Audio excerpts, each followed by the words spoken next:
اور اقتدار ایسا نشہ ہے جس کی لت ایک دفعہ لگ جائے تو وہ انسان کی جان لے کے ہی چھوڑتی ہے۔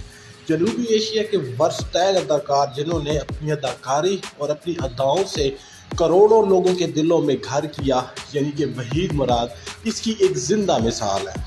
وحید مراد 1938 کو پاکستان کے مشہور فلم ساز نثار مراد کے گھر پیدا ہوئے۔ یہ اپنے والدین کی ایک لوتی اولاد تھے۔ کراچی میں پیدا ہونے والے وحید مراد نے اپنی ابتدائی تعلیم کراچی گرامر اسکول سے حاصل کی۔ اس کے بعد انہوں نے فلم انڈسٹری کا رخ کیا اور انہوں نے اپنے کرداروں سے فلموں اور فلم انڈسٹری میں ایک نئی جان ڈال دی اور کروڑوں لوگوں کو اپنی اداؤں سے اپنا دیوانہ بنا لیا۔ بہت ہی تھوڑے عرصے میں انہوں نے وہ کامیابی سمیٹی کہ جس کا کوئی خواب ہی دیکھ سکتا ہے۔ وہ پاکستان، انڈیا اور جنوبی ایشیا میں بے حد مقبول ہو گئے۔ اپنے دور میں وہ سب سے زیادہ معاوضہ لینے والے پاکستانی اداکار تھے، لیکن آہستہ آہستہ ان کی شہرت کے چاند کو گہن لگنا شروع ہو گیا اور ان کی جو مقبولیت تھی اس میں کمی آنا شروع ہو گئی۔ انہیں فلموں میں کام ملنا بہت کم ہو گیا۔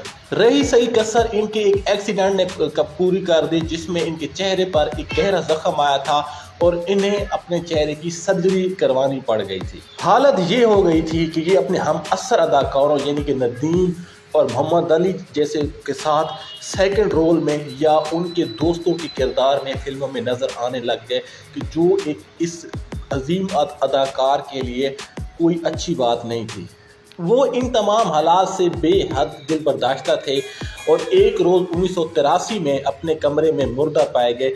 ان کی موت کی وجہ کا آج تک پتہ نہیں چل سکا کہ یہ کیسے فوت ہوئے۔ ان کی ایک بیٹی اور ان کا ایک بیٹا عادل مراد ہے اور حال ہی میں ان کی بیگم سلمہ مراد کا